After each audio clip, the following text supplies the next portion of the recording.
and Mo, Deuce and Mo, Deuce and Mo. They tell you what they know. Do it for Deuce and Mo. Deuce and Mo. Hey. Do it for Deuce and Mo. When it comes to the Kings, it's my favorite show. Do it for Deuce and Mo. Deuce and Mo. Hey. Do it for Deuce and Mo. When it comes to the Kings. Big hopes and dreams as we cover our kings. Never cover the kingdom, but we loving our kings. And we covered your prayers as we doing our thing. Big Deuce with the par, Lil Mo on the screen. Solo or together, still do it for team. Never switch up for $1 or revenue stream. So we always got each other, balance out the beam. Deuce and Mo, and that's the end of the theme song. Do it for Deuce and Mo. We are live! Hey. All right, happy Sunday night. Sunday? I think so. Feeling like a Sunday. It's Sunday. It's a Sunday night. Appreciate you guys joining us. The real ones are here tonight. How we doing, basketball sickos? What up, Deuce? Hey. Hey, Morgan. Hi. I'm rooting for you. Yeah, but Oh, how my about the team that goodness. can't win back-to-back games? Let's go, Kane. Okay, how we doing tonight? Appreciate you guys being here. You're probably going, why are you guys on so freaking late, huh? We were in San Francisco tonight hosting a pre and post game on NBC Sports California for this one. And we're like, let's just drive back to Sacramento and do this live in studio. Rapid fire pace, second half of back-to-back. Appreciate you all for being here. Quick shout out to Jake, to Tank, to Seattle Sonic, to Relax Into the Black. I see Beyond Wonder. Adam and Lincoln's here. Chatty House After Party. Digital Henry. Appreciate West, a baby daddy. Donovan, thank you so much for being here tonight. Thank you. Thank you so much.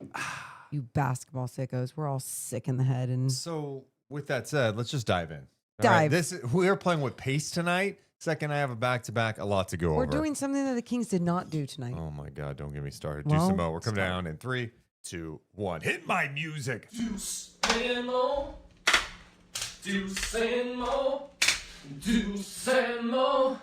They tell you what they know. Deuce and Mo, Deuce and Mo, Deuce and Mo. The podcast that you know. Oh, welcome into the Deuce and Mo podcast. Recording this on a Sunday night, late night edition. Kings looking for back-to-back wins. They have not had back-to-back wins since late November. Oh. This time, a matchup in LA on the second night of a back-to-back against a Lakers team that's been scuffling a bit. They're also down Austin Reeves coming into this game. Losers of 3 in a row, and JJ Redick very critical of his team after that last loss on Christmas to the Very. Houston. What was it going to look like tonight? Well, it looked like the Lakers were ready to go, and the Sacramento Kings were not. They did not build off what they did well against Dallas, and they were outmatched, outclassed. And the Lakers ran away with it 125-101. The Kings are now 8-24 on the season. And as always, this podcast is presented by our friends over at Sentivo Vineyards and Winery. I'm Deuce Mason. That's Morgan Reagan. Hi, Mo. Hi, dude. I'd say, how are you? But I was just driving back from San Francisco with you, and I know how you're doing. Yeah. We're good. We're good. You know what's crazy thinking about this? What? 1 year ago today, Oh, this. the Kings were in LA taking on the Lakers in Doug Christie's first game as interim coach. It was the day after Mike Brown had been fired, and the Kings went to LA and lost. 1 year later in LA, and they lost. And all I could think about is, wow, a lot's changed in a year. My goodness. Like, a year ago is when the shift happened, and now we are here It at feels 8-24. like 10 years worth of shit happened within Yeah. 1 year. And not in a good way. No, yeah, definitely not in a good way right now. We Yeah. are in very tough times as we are entering 2026 with all eyes on, hey, when are trades happening and Yeah. draft picks and all that stuff. Yeah. And so I guess when we reflect back on it being like, holy shit, a year ago today, that shift, everything started to really happen. As I reflect, I don't know how to feel. It's a weird place to be in, because even, I don't know, there's just so much more. I don't want to say hope. There was so much more to like look forward to every single game. And I feel like even with this game, after how the Kings were playing the last couple of games, win and losses against Portland, Houston, Dallas, Mavs, like it just felt like, oh, okay, they're starting to figure out a little bit more of a style and identity that like I can get with.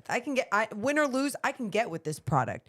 And I understand you're going to see it go up and down, but it's how it goes up and down. And tonight it went back down to where you really feel hopeless, especially when it has to do with the veteran players taking the ball, getting their shots up, doing what they need to do, and just going away from a style that's just like not fun to watch.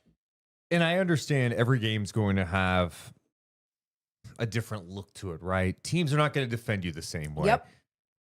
Last night against Dallas, the Dallas Mavericks were doubling DeMar DeRozan so much. And he was doing a great job of just getting off the ball, right? And hey, I'm seeing 1, 2, sometimes 3 defenders. They're playing off shooters. I'm just going to make the right play. And then the Kings, on top of that, they were making the extra pass. And it was just great. It was just beautiful basketball at times. And obviously it helps when you knock down shots, but they were generating really quality looks. Yeah.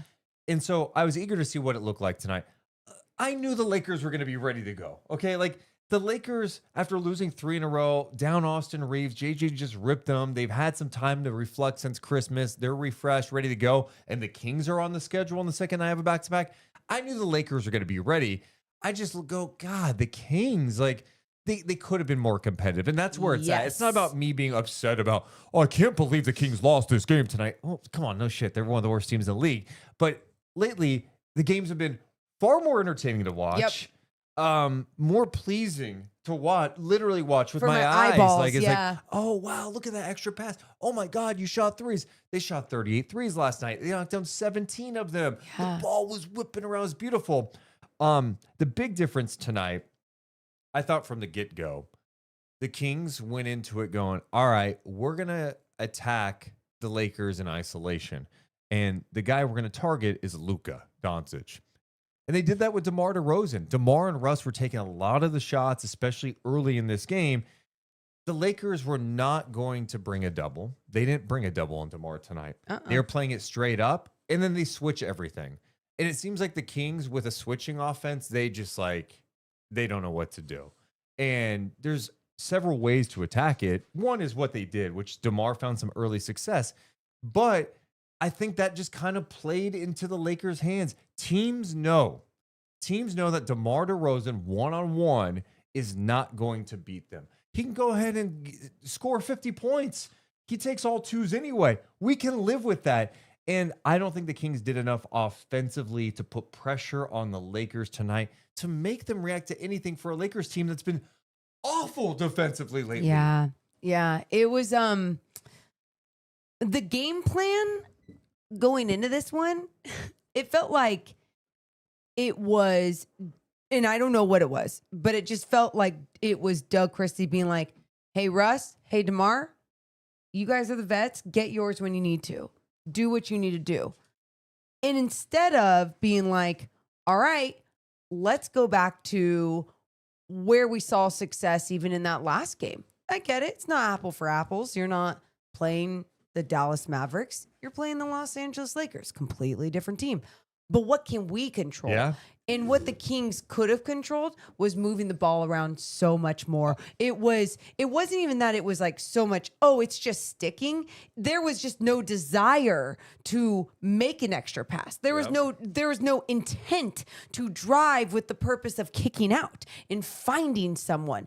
It was drive, get mine, drive, go back up, do what I need to do, turn around, jumper. If I miss, oh, well, it's going the other way. Lakers are taking off in transition and we're not stopping them. They're shooting whatever it was at 55, 60%, whatever it was on the night. it was pretty wild. It was. And look, I understand when teams are going to be switching everything or they're not going to bring doubles. Yeah, you do want to attack mismatches. I'm not saying not to do that at times, but if that's all you're going to do, good luck. And then so there was no offensive flow. Like, can you slip a screen? Can you set a screen and slip to the basket? And let's get some movement. Let's get some off-ball action going. Yes. Get the defense to communicate. Mistakes can happen, right? It's bound to happen. Like, make a Lakers team that hasn't been good defensively work a little bit. Luka and then also like play with pace. If you're gonna set a screen, well, rescreen and change the angle of the screen. There are things you can do to attack a switching defense that at least makes them work a little bit. Too many times, especially through the first, I don't know, like 2.5, 3 quarters of this game, it was so much like, here's one pass, we're just gonna take the first shot. Early shot clock, not putting pressure on the paint, ISO ball. Oh my God. It was just tough to watch. And so I leave tonight thinking it goes back to what we said. There's just no identity. It's one night it looks like this, the other night it looks like this. And who are we? I don't know. That was just the offensive side you described. You didn't even describe the defensive side of as soon as you said like no presence in the paint, I was like, yeah, that happened on the defensive end. No resistance, but yes, you can go where you want to go with that. No, I was just thinking that add on top of that further illustrates what we're talking about defensively is DeMar DeRozan had 17 shot attempts tonight. Westbrook had 17 shot attempts tonight. Westbrook did that in 26 minutes. DeRozan did that in 33 minutes. So those two combined for 34 of the 83 shot attempts. Both these guys, I'm aware of what these guys can do. DeMar DeRozan was scoring the basketball. Westbrook wasn't efficient tonight, 6 of 17. He had some incredible finishes around the rim, like in attack mode. Like, okay, but I'm just talking about the balance. And where the Kings stand at this juncture of the season, it makes no sense for me to have the two vets that are in the starting lineup right now just taking the majority of the shots. What are we trying to accomplish? To me, it's about finding opportunity for other guys to get involved like they did last night when the ball was flowing. The minutes were kind of distributed evenly for the most part.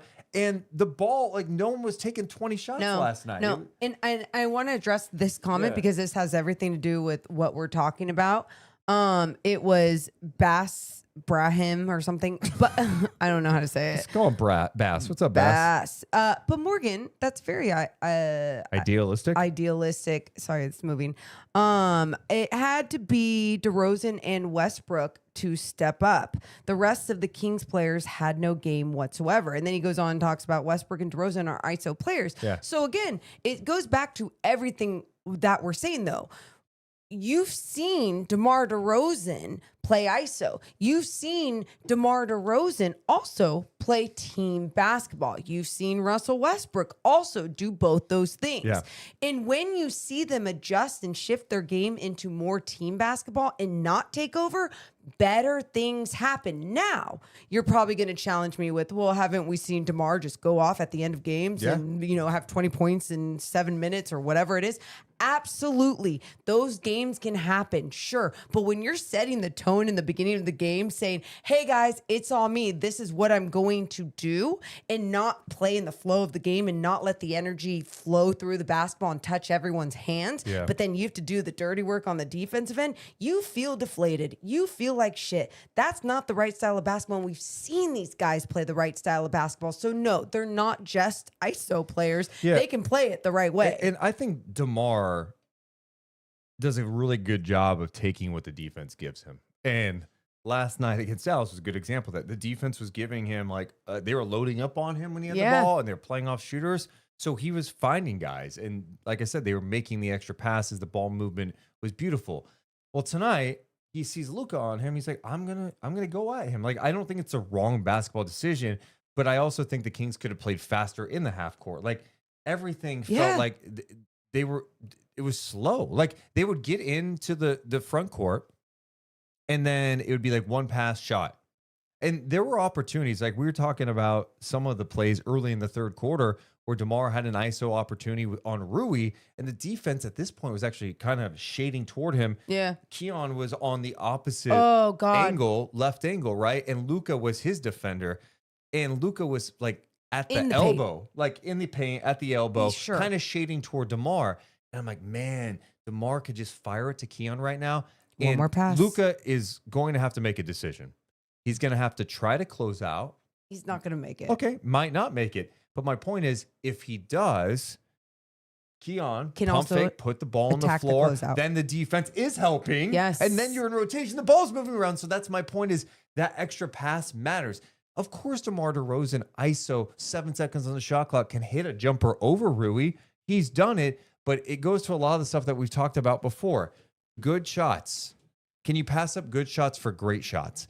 And the Kings just don't do that on a regular basis. And it's the same thing we talked about all year long is you just have a lot of score first players. Like this is what they do. It's finding the balance. And I think DeMar in general has done a fantastic job. We've talked about him a lot since Keegan returned of like having a balance. And I don't know if it's because Keegan's out, they're down. Sabonis, Keegan, Levine, where both these guys are like, all right, we got to cook for a chance to get a win.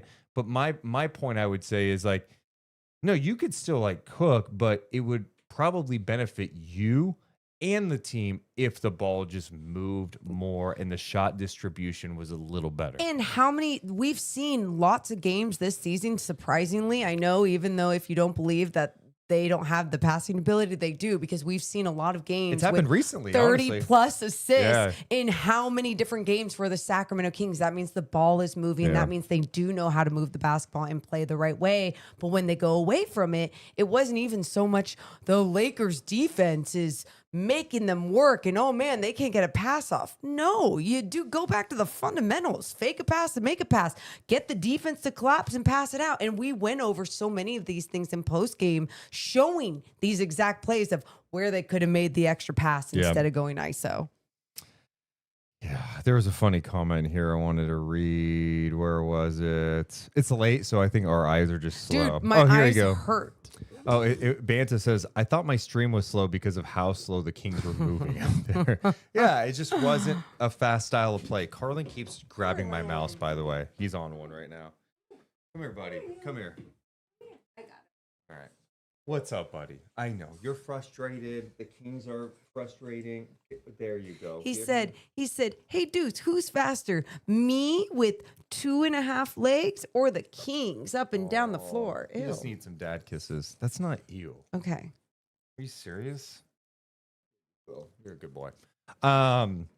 Yeah, it was just tough to watch. And you just have to find ways to make sure the ball is moving on a consistent basis. Yeah. And they didn't do that tonight. And then you had mentioned defensively. Yeah, I mean, defensively, it was just a mess. And I was just really disappointed in how many times, like, whether it was transition, a bad shot leading to bad defense, it was miscommunication and pick and roll coverage. And actually, they had some moments in the first quarter. I'm like highlighting plays like, oh my God, they did a great job sending that second body at Luka in the pick and roll situation. Oh, Max Raynaud on the perimeter doing a good job contesting. It wasn't all bad, but as the game went on, just too many mistakes where Luka Doncic can't just have space to take a three. Like, he's got to feel you. Yeah. And tonight, they had started Keon on him at one point. Keon tried to do his best, but Keon is guarding Luka. It's like, good luck. You just don't have many great options. You know what I mean? Sure. And then there was other opportunities where like DeRozan is just playing off of him on the perimeter. Well, Luka's going to launch a three and bury a three. And then as the game went on, it just seemed like if the Kings were sending help, it was sending it at poor timing with the help, and Luka was just finding the short roll and then picking the Kings apart. There was still too many moments even in this game. Yeah. Like, let's even say take away Luka, take away LeBron, whatever. There's too many mistakes on other people as well. But anywhere in the paint, it just felt like there was zero resistance, any presence from the Kings defense. And even Nick Smith would walk up into a three after knocking down how many? He knocked down 5. He was 5 of 10. He was awesome. And so when he knocked down 3, let's even just go back to 2. How about you respect the shot a little bit more? I just felt like there was too many easy moments for these guys where it's like, you know what they're about. At least make them work a little bit, make them think. I forget what game it was I was watching either last night or the other night, and it felt like foul after foul after foul, but nothing was being called because the tone was just being set of, this is how we're going to play. You ain't going to call everything. And sometimes with the Kings, I just want to see that type of mentality, that type of physicality, especially when you're already losing and you've only won 8 games this season. Make people feel ya. They definitely did not feel the Kings. No. The physicality game was not there, which is also disappointing from this standpoint where, like, I felt like last night they really were aggressive. Yeah. And maybe it's because, obviously it's different. You're playing a Dallas team that doesn't really have any like strong ball handlers at this point. Like, hey, I'm going to pressure Cooper Flag. I'm going to take this chance on PJ Washington. Like, you're going to take a little more chances, and the Kings were really locked in. Sure. Where, you're on the floor right now, and LeBron James is out there, and Luka, 2 guys who can see the floor. You throw shit their way. Like, they've seen everything, and they know what's coming. Some of the passes Luka made tonight, I don't even know what you say. You compliment it. You talk about it. No look you give it the it. love. Oh and, my and God. that's the thing. These passes that he's making such a big impact with his timing, the way he slings it. It's not to be fancy. Yeah. It's just to be great. And there was that's the one that I'm thinking of, the sling to the corner to Rui Hachimura for a 3. And it was just across the court, and it was precise and beautiful and crisp. And it's just like, that's the type of player you want to play with. And that's when hey, the opposing team is not feeling you at all No, because they no. were clowning you. I saw JJ at one point after the game said, yeah, we had some Harlem Globetrotter-esque passes out there, got a little crazy stuff out there tonight. Did he really say that? And Woo. that's what happens Yep. when you're not felt at all. Overcommitter says, the Kings set the tone yesterday. They were dictated tonight. Yeah, I agree Totally with that. fair. And I remember there was another game recently. I think it was against San Antonio on the road in San Antonio, and DeMar was getting a lot of looks one-on-one, and he was having some success. And it's the same thing. I think these teams are like, hey, go ahead, do your thing, because we're going to take you out of the flow you want to be in. Yeah. Like, DeMar's going to knock down shots. Yeah. He's going to get to the free throw line. Yep. But if the others aren't involved, how does that mess with them mentally? Like you were talking about That's that. it. And also like that, I don't know. And it's a lot to ask for young guys, but I just wish there was more of a point. And this goes to the coaches too. It's like, guys, like you guys see a box score, you're watching the game too. Like we have to make sure we're playing the style we want. We have to make sure we're getting quality looks for 3. There was a huge stretch in this game where they weren't getting like any 3s again. And you're like, okay, so we're just taking a bunch of mid-range shots. Our 3-point shooters aren't getting looks. Like even not finding Keon at times tonight. I'm not expecting Keon Ellis to score 21 every night. But when Keon Ellis is playing and starting, like I want him.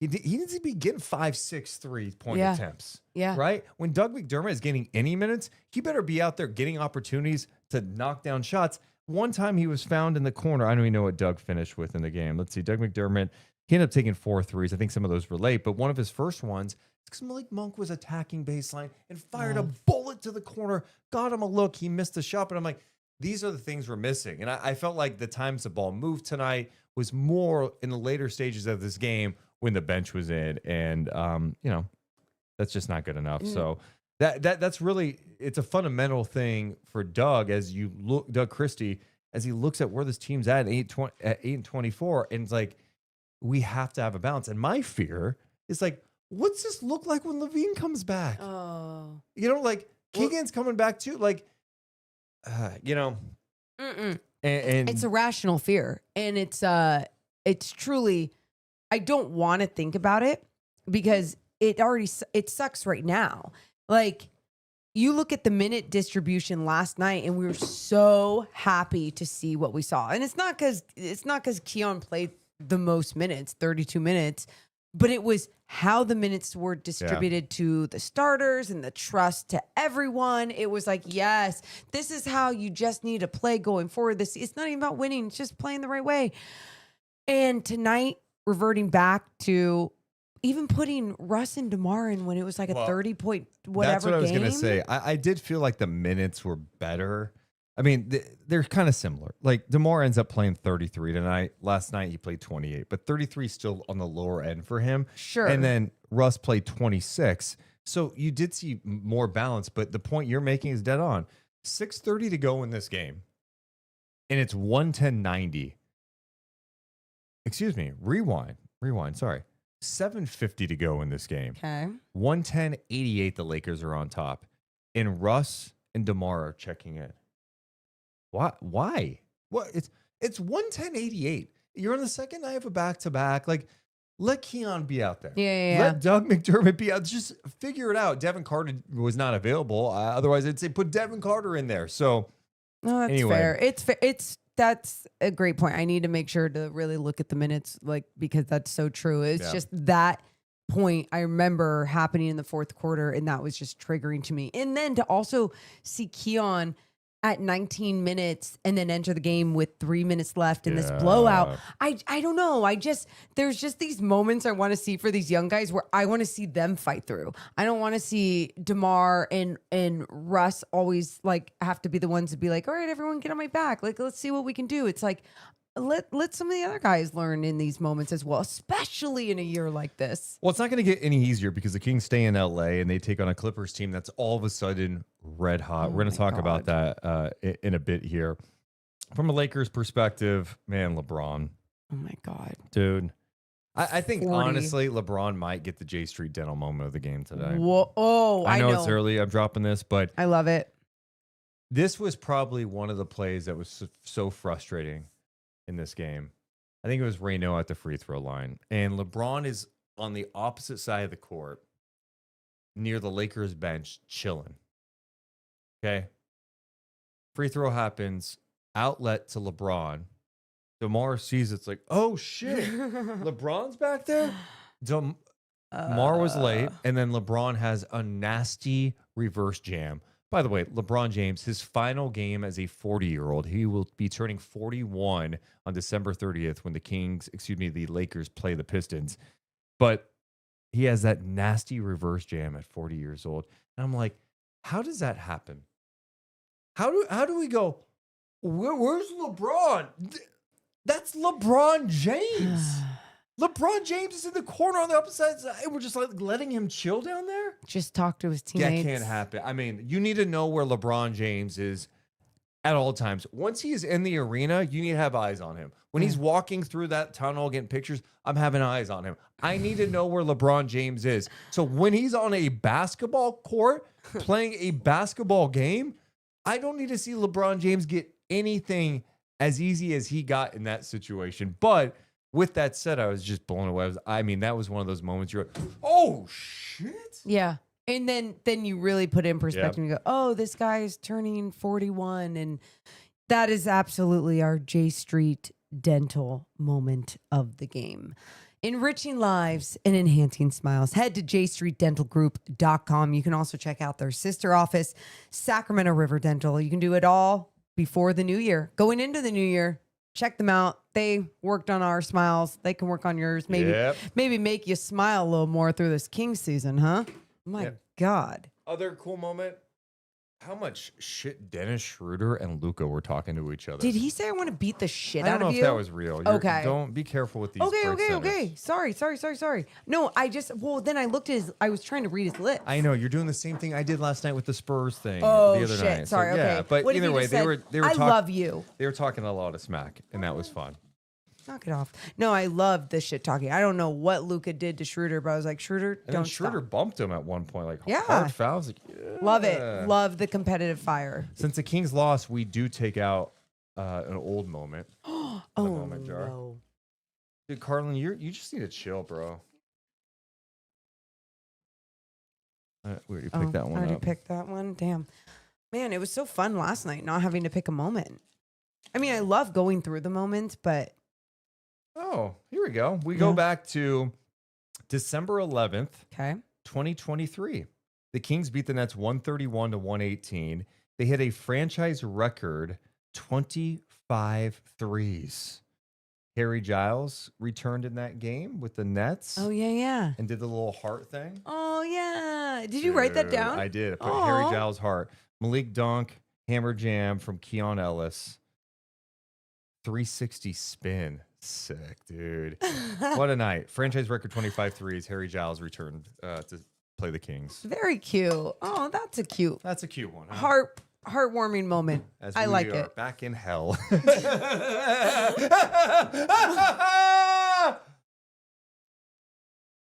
Welcome back, everybody. Oh. Hope you're all doing dandy.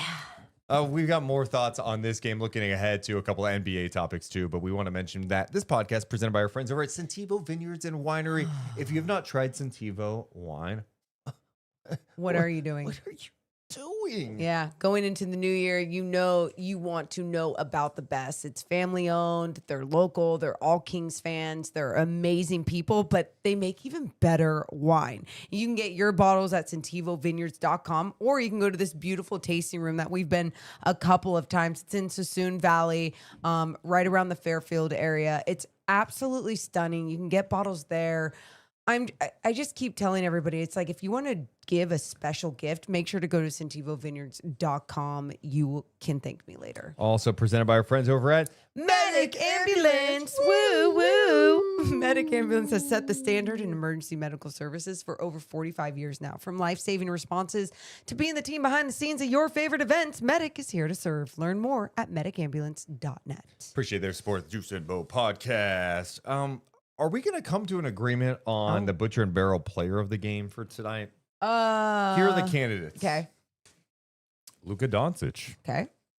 34 points, 7 assists, 5 turnovers. He was 11 of 23 shooting, 5 of 14 from 3, Okay. but 34 points. Wow. Is it Nick Smith? 21 points, 5 of 10 Oh. from downtown in 24 minutes. A little love to Jake LaRavia. Okay. 11 points for him, the former King. Mm. Or is it LeBron James, 24 points, 5 assists, 2 steals, 11 of 13 shooting in just 28 minutes and 38 seconds? I almost want to give it to LeBron just to appreciate his greatness as we can while it's still at a high level. And he's turning 41, which is practically dead, you know? Kidding. He is. I did give it to him. Hey! Yeah. Butcher and Barrel player of the game goes to LeBron James. Hell yeah. And make sure to check out Butcher and Barrel, everybody, because it's right across from Golden One Center. People are going there before Kings games, and they have their pregame deals, $38 for a Wagyu burger, a shot and a beer. Yes. But if you don't want to go there before game, go there just for dinner, for lunch, for happy hour. They have a new menu out right now. It's absolutely fantastic. Love everyone there. Mwah. Appreciate them. But yeah, LeBron was really awesome tonight. And the Kings just, I don't know, watching that game, I'm like, okay, so Keon Ellis has to deal with Luka a little bit tonight. Okay, what's the best matchup? Oh, that's not really good. All right, Precious Achiuwa has to try to stick with LeBron. And it was weird kind of early. I just figuring out the Lakers. I don't know. Obviously, Austin Reeves being gone is a huge blow. He's been playing some great basketball. But this Lakers season, remember, they started 15-4. Yeah. Yes. And they are 5-6 since then after this win today. But it just, there's a lot of times watching them with Luka and LeBron on the floor where I go, man, LeBron's just kind of chilling in the corner. And it just doesn't feel like it meshes together. Now, when one of them's not on the floor, it's like, oh, I see it. But man, when they're both there, it's just, it turns into your turn, my turn a little bit. They're such obviously talented players. I'm very curious what the Lakers are going to be like. What, like, do they have a move at the deadline? What the hell are they trying to do? There's been enough smoke about LeBron in general and his future, but I don't know. It's hard to judge it tonight because the Kings defense was not very good. The Lakers were locked in. No. But also, it's so weird when you have two fantastic facilitators in LeBron James and Luka Doncic. Yeah, and, LeBron needs the ball in his hands. and that's it. And that's it, you know? And so it's like, and Luka isn't one to be like mobile and moving without the basketball like a Steph Curry out there being like, all right, let me move around so LeBron can find me. Like, it's just not that they're not going to have that collaboration on the floor at all times. Where LeBron, I feel like, is still more of a willing cutter because he's still explosive enough. But at the same time, as he ages, he's not going to have all these crazy explosive flashes in the paint, cuts, whatever. Maybe a nice back door here and there, or just play above the rim when someone wants to find him. But yeah, you're exactly right. It's weird.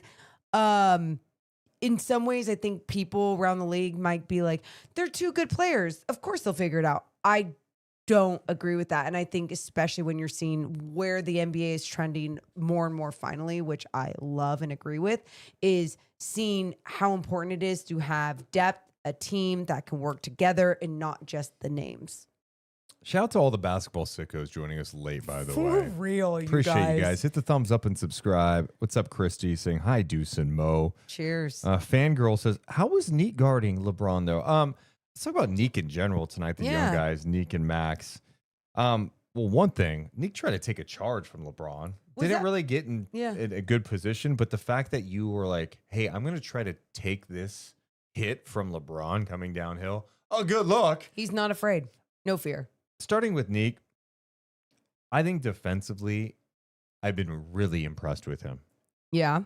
I think he does a good job. There were times tonight on Luka when he was on him where he's not falling for Luka's pump fakes. He's not biting. He's not jumping. He's staying, arms out, using his chest, being physical. And I've seen that more and more from him defensively. And offensively tonight, especially in the later stages, when he got on transition, some good things happened. I felt like he and Max had a couple of nice connections, which was really positive to see. He just needs more opportunity there. Anything jump out to you about Nique? Yeah, I guess kind of where you were going with it, just defensively, his ability to move laterally, his ability to play with his chest. You see it. And I get excited just for that, because when a guy has that feel, but then also has a feel on the offensive end, but like you said, needs the experience and the opportunities to get more shots up or to be able to create a little bit more. But he can, we've seen him create a mid-range shot for himself off the handles. We've seen him with the confidence to go up strong to the basket. Like he did that tonight where he was going up for a jam, and he didn't care who was in front of him. All these things I get excited about because I'm like, oh, he can build off those things. I never sit here and go like, Nique Clifford's gonna be the guy for the future for the Kings, but why can't he be part of the depth and exactly what everything I was just saying about how the NBA is trending to making sure that you have a full roster? He's that type of guy that you'd want on your roster. He has good head on his shoulders, has the right mindset. I like it. Plays hard. Yep. Defends. He can defend up. He rebounds. Yes. And he wants to share the ball out there. Yep. Like those are the guys you want on your team. And I think your point is valid. It's like, I don't know how good he can be. I think some of this will be judged even more. I mean, obviously it's going to be judged in the future. No shit, Deuce. Good take. But you know what I mean? Like after the trade deadline, when like maybe he's getting more opportunity to handle a little bit. But I saw some good things tonight. He did have 4 turnovers in this game, which is not ideal. But he ends up in this game with 11 points, 6 rebounds, 3 assists, 4-6 shooting, and a positive to see him knock down 2 of 4 from downtown. The Kings, after hitting 17 threes last game, were 8 of 29 tonight. 8 of 29. So, 24 points from threes, and the Lakers had 45 points from threes. They were 15 of 38, so that's tough. But yeah, I some good moments from Nique out there. Max Raynaud, I also saw good moments from him. He ends up playing just under 35 minutes, 16 points. He had 10 rebounds in this game. He also had a couple assists, 8 of 10 shooting. A couple nice post moves inside. There was couple plays I liked from him. What? He got the ball, got a pass in the corner. Luka was the defender. Pump fake the 3, and then, said, all right, you know what? I'm going to take him one-on-one. The Kings did a good job of clearing out, and he went and decided to post up Luka and got a bucket. I'm like, yeah, dude, that's like, rookie, good job, man. Like, don't just settle for the 3 if it's not there. I want you to take it, but you see Luka and you go, he can't defend me. I'm going to make sure this shit gets cleared out, and let me back him down and score. Another play inside the paint, one-on-one with DeAndre Ayton. Gave him a little footwork just out like there. That. Bucket inside. So I don't know. The more I watch Max, the more I get excited about him just as a prospect in this league. You know, he's a second round pick. But I've seen the growth we've seen from him. I'm like, I think he's got pretty good feel offensively. Dude. The biggest questions for him, big picture wise, will he be able to handle the physicality and get bigger? I think he can and stronger. Yeah. And then defensively, how is he going to be? There's a few times on the perimeter tonight where he was matched up with Luka. Yeah. And didn't bite, and he made sure to contest a three. I remember one of the times that he did bite when Luka came all the way in and he just jumped, and it was just like, man, don't fall for that pump Cardwell fake. did too. That Yeah. But again, you have to go through. You have to learn it the hard way, through the minutes, through the experience. But I'm so with you, and it's so weird to think about that. Like, we wouldn't even really know what Maxime Raynaud looked like if this opportunity didn't come, if Domas didn't go down, you know, and obviously that's awful. You don't want that. I'm glad you're bringing this up. Why? Because the Kings, in some ways, have caught a break this year. You don't want your guys getting banged up. Ideally, your roster would be balanced. You can move off some of these vets, and your young guys are playing and developing. But part of the reason these young guys are playing and developing right now is because of injury. Yeah. You talk about Sabonis, but Eubanks went down too. Remember, Eubanks was starting. Great point. At one point when Sabonis was gone, okay? Dylan Cardwell, 3.5 weeks ago, was in Stockton playing for the Stockton Kings. Like, that wasn't even a thought of ours, right? So 2 of your centers go down. Max gets thrust into that. He was backing up Eubanks at one point. Then he was just playing better. It's like, let's just go with this guy. Yeah. And he looks better and better. And then Nique, you know, let's be honest, like Levine's out, Keegan's been out. There's been so many guys out. It's just led to some more opportunity too. In some ways, they're very fortunate because we're right. Could you imagine right now if the Kings were relatively healthy? Let's say Sabonis missed a couple of games, Levine here or there, and let's just say the Kings are slightly better because of it. Like 3 games better even, let's just say? I mean, look, no one's going to believe it because the Kings have been bad this year. We have not seen Keegan and Sabonis play a game, okay? Crazy. So I'm just going to say, I think if Keegan and Sabonis were playing together, I think things would be better. Sure. Levine, let's just say on the most optimistic side. Yeah. You had 12 wins right now. Oh. Okay? 12, 13 wins, whatever, Yeah. right? You're just not good. Exactly. But you're not awful. You're not mid. You're not awful. And you would not know who Maxime Raynaud is tonight, right now. And not to say we do, but we have a better idea of what we've seen legit growth. He wouldn't know who he was in the NBA. Yeah, because he would get like 10 minutes a game. Deuce, you can't get a flow. You can't figure out who you are. You got to you got to be able to have good games and bad games. And that's why for Maxime, it's been wild to see him have so many good games put together. Yeah. Was not expecting that game by game for him to be a sponge, soak in the knowledge, take it, get better from it. And that's why even for someone like Nique Clifford, who ended up having 29 minutes tonight, like, can we see him with a few more consistent minutes? Right. It's harder in his role because obviously there's a lot more guards and a lot more minutes to go around. But for he's been these playing guards. the 3 too. He's been coming for DeMar. For sure. But I guess my point is now that like we're starting to crack this code a little bit with some of these young guys, I really want to see that for Nique Clifford. I want to see him make mistakes out there with 25 to 30 minutes a night. Yes, that is asking for a lot, especially for a rookie. But with this team, with an 8-win basketball team, why not? Like, why not at this point? I mean, that's what even, I mean, it's not the same because Nick Smith has obviously been in the league, but I just think about him and opportunities and just coming off the bench and being able to actually show himself on a team that Luka Doncic and LeBron James play on, and he gets to come off the bench and see minutes and show what he can do out there. My point to all of this is you never know unless someone is going to get those opportunities, get to shine through the ups and downs, get to play through the downs especially, and kind of work through their flaws. Yeah. And so the Kings have almost got a little bit of a break that they've been able to see some of these young guys not only play a little bit, but thrive. Maxime Raynaud has now started 10 games in the NBA this year. Okay. He's averaging 15 points a game. Damn. Yeah, I know, right? I didn't even realize that. 9.3 rebounds, 1.4 assists, 56% shooting, not taking a lot of threes. So it's small sample size, 33% from 3. That's encouraging. Now, bad team. You don't want to obsess about stats too much. I'm more looking at the feel, and it's like, okay, I think offensively there's good feel in awareness there. I mean, even in situations like inside the paint, like he does such a good job of relocating to the open spot so his guard can find him who's coming downhill, maybe in a pick and roll situation, or if they're drawing that second defender, right?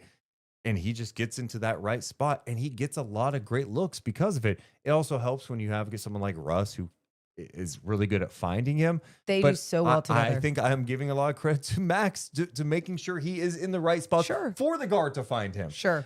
So I've been really pleased with that. And yeah, so anyway, big picture, glad these guys are getting experience. I think the whole fear is like, all right, like what happens when some of these dudes come back?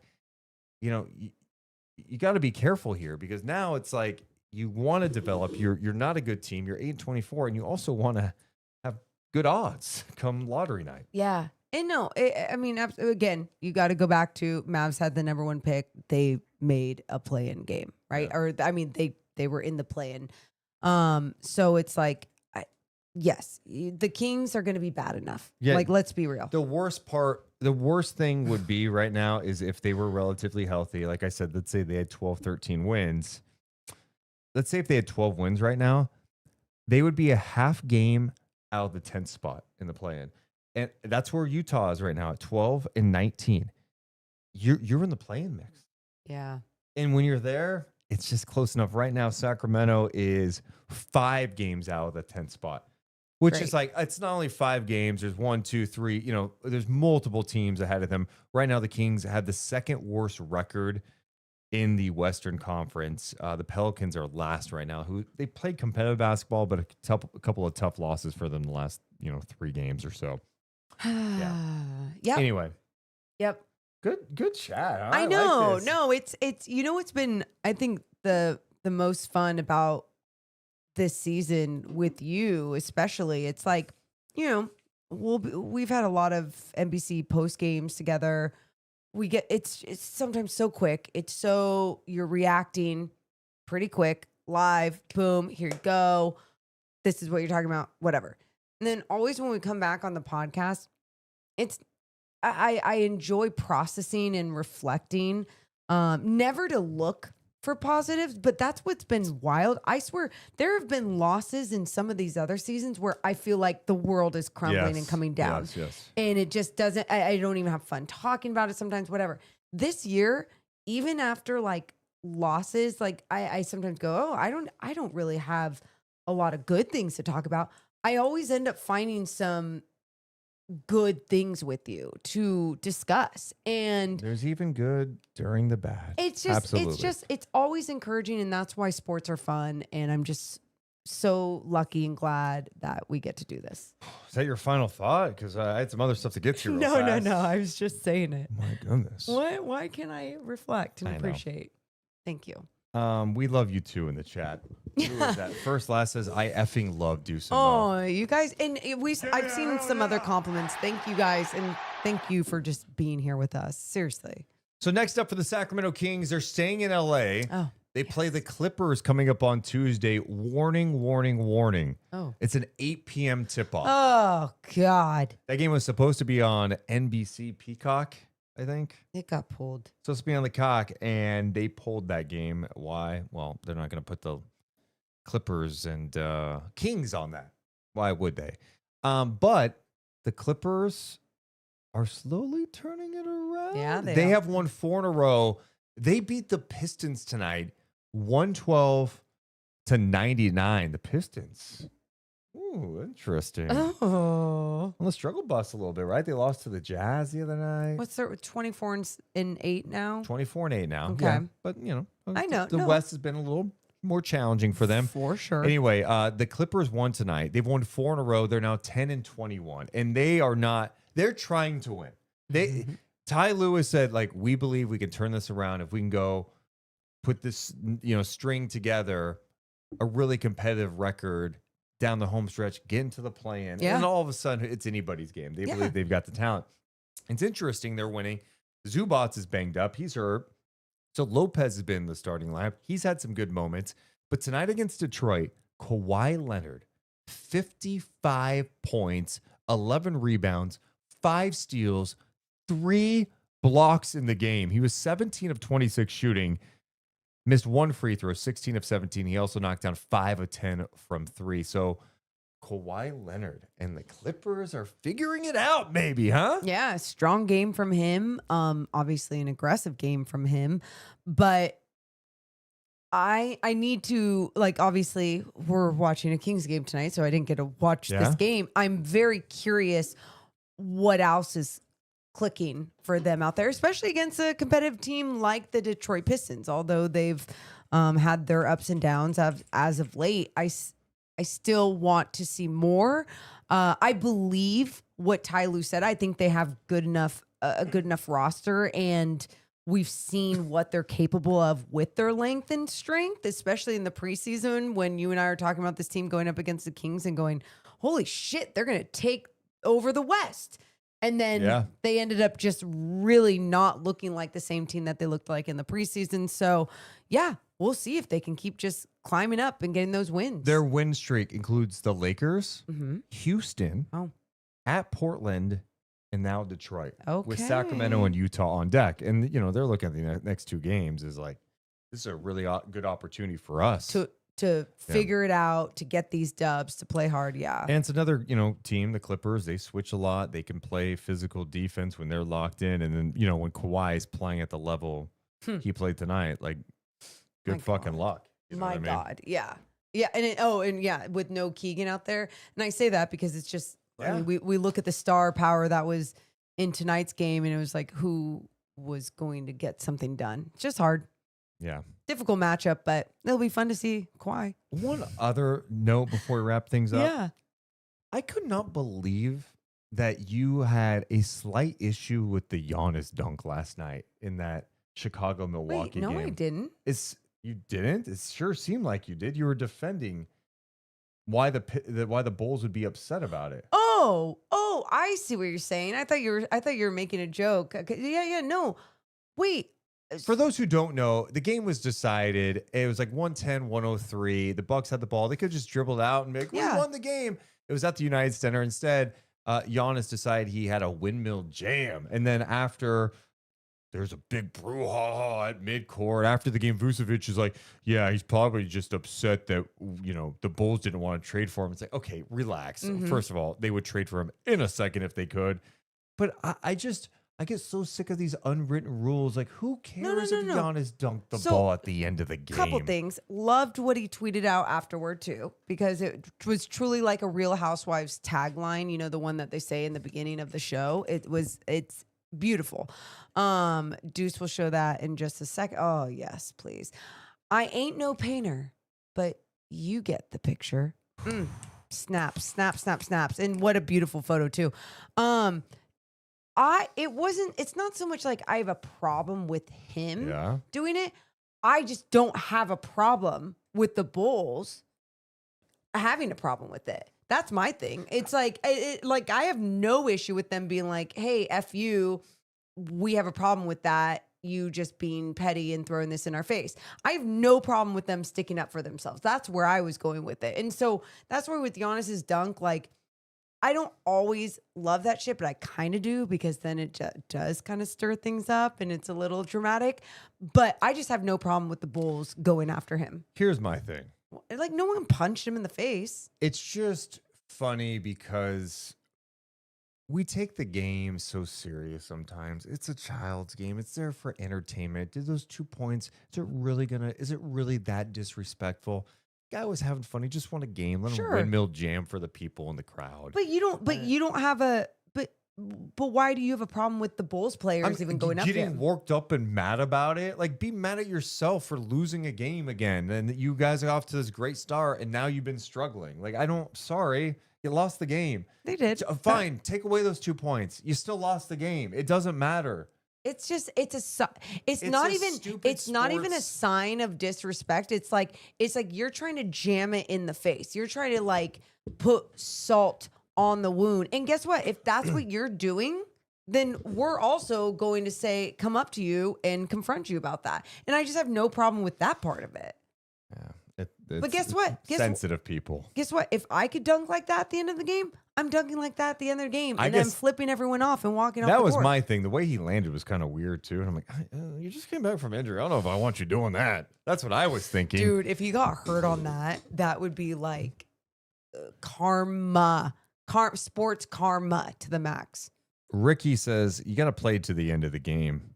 Fans want to be watching nice dunks, get our money's worth. Yeah, okay, for sure. That's a fair point. There was 6 seconds left, but the baby daddy says the NBA needs more beef between teams. Ooh. Yep. I mean, we've talked about this with Victor Wembanyama, and like, okay, it seems like we got this like budding rivalry between the Spurs and OKC. You got, Bulls and Bucks. They're kind of like a regional rivalry, right? 90 miles away. Yeah. I'm not going to call this a rivalry, but even the Pelicans Suns, the last couple, I watched that first game, and the Pelicans probably should have won that game. Jordan Poole decided he was going to try to take over, and the Suns ended up taking control. Then the next game, Mark Williams and Jose Alvarado go at it. They get tangled up. They get tangled up, and then they're shoving. There's contact to Alvarado's face, and Alvarado, boom, punched. Plants it on Mark Williams' face. He got suspended 2 games. Mark Williams gets 1 game. Obviously, I don't want fighting all the time. But I dig a little. There's a lot of chirping sometimes. It's okay to get a little crazy. I'm so here for it. And I totally understand. Like, oh, you don't want to get it to that level and someone get punched. Yeah, I don't want anyone getting hurt. No, but. There's no but. I shouldn't say but to this. But my point is, with all of this, though, you got to allow these players to get frustrated with one another and get to a point. Obviously, that one elevated so quickly. There was nothing anyone could have done. By the way, no one even knew that Jose Alvarado could reach Mark Williams' face like that, right? Like, it was just that timing and everything. Spectacular. Like, insane. It reminded people of Floyd Mayweather against the Big Show at Mania, right? Well, it's the Big Show. Did he land on Big Show's face? I don't know. I was just making a smaller versus bigger person. Well, it's the Big Show. Undertaker against Rey Mysterio, or it's not too big of a size difference, but I mean, even Bret Hart against Diesel back in the day, as you know. I don't know, but I do know these people, so I'm picturing it in my head of how I'm picturing them being like Jose Alvarado and punching up. Yeah, crazy. But yeah, don't want to see people punch, but definitely want to see the drama. I like the drama. I like the physicality. I like people getting on a basketball court and not liking each other. Oh my God. And it doesn't mean it has to be rude or anything, but I dig the competitive spirit of it. And like with Victor now, I mean, it's crazy. Like Chet misses a free throw in the first half. He's clapping like just trying to get in people's heads. Beautiful. It's mental warfare. Yeah. And that's why Giannis dunking, do it. And that's why the Bulls having a problem with it, do it. Love it all. Shout out to the chat. A couple people mentioning the Heartbreak Kid, Shawn Michaels, too. Another smaller guy that, I mean, he had a showdown with Diesel. Remember his old bodyguard? Then those two have to fight each other. Oh, my God. Nothing a little sweet chin music can't handle, huh? Yeah. Here, I could do it. You can't do sweet chin music. Look. Let me see. It's good. Okay. Oh! My God. Ow! Oh my God. You got me, Morgan. Did you mean to do that? How did I sell that? I mean, great, except you landed on my fucking foot. Well, I'm sorry. Wow. Stuff happens sometimes. We're in a wrestling ring. It happens. Was that a good? I don't think it was. You didn't get close enough. Oh my God! My cell was great. Rewind the tape. No, your cell was clumsy. That was very Sasha Banks of you. Okay. You guys like cool that? reference. Not good. That's the only one. Keep the wrestling references. That's my game. I think you broke my toe. Okay. You're the most dramatic person I have ever met in my life. I would be a Real Housewife if I could. Any other thoughts? Oh my God. Other thoughts? I'm thinking, I'm going around the league in my head. No, I look, the season is what it is. Sometimes I feel like we're going to have a lot of the same thoughts, but there's going to be other times when there's definitely other angles to go about. And tonight, it's weird to reflect back on a year ago today, what was going down, this being the shift. Here we go. We got a big journey ahead, so buckle up, everyone. Yeah, I was just surprised you didn't reference What? what happened in Toronto today. 'Cause I don't need to talk I'm not. shit. I don't know why the crowd is laughing at that. For those who don't know, the Warriors led by 13 in the game. And the Raptors came storming back. The Raptors had 70 points in the paint. And then the game goes to overtime. They outscored the Warriors 19-5 in overtime. Can you believe that? Yeah. Who's laughing? You guys, guys are so petty. What a petty drop. Just so weird. Yeah, dude. it's so weird, you guys. Stop laughing at such things. Warriors, by the love way, it. are 16-16. What the hell are they going to do at the deadline? I don't know. I don't It's care. still scary a little bit, though, huh? That's the thing. That's why yeah. So when I say I don't care, I do care because I'm scared that something good could happen for them. And then they just that's just them. They never die. They just keep going. They figure out a way. And it could be scary, but they should figure out a way because you have Steph effing Curry. Do anything you can. I remember when the Kings beat them in the play-in, and I buried them, and I was just like, it's over. It's done. The Warriors are over as we know. And they technically were because that was Klay Thompson's final game. Yeah. But I mean, just different times, but they still yeah. find a way to survive. But what are they going to do to capitalize on the rest of Steph Curry's career? Well, we're going to be back on Tuesday, the final Deuce and Mo of 2025.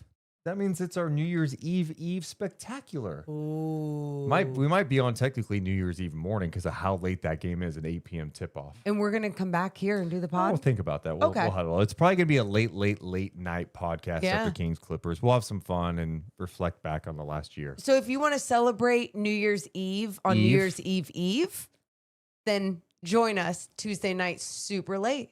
It'll be fun. We love you guys so much. Make sure to comment on our YouTube page after the show. Love to talk to you guys there. We love you guys, but we got to go. Thanks so much for joining, you sickos. See ya. Deuce and Mo, Deuce and Mo, Deuce and Mo. They tell you what they know. Deuce and Mo, Deuce and Mo, Deuce and Mo. The podcast that you know.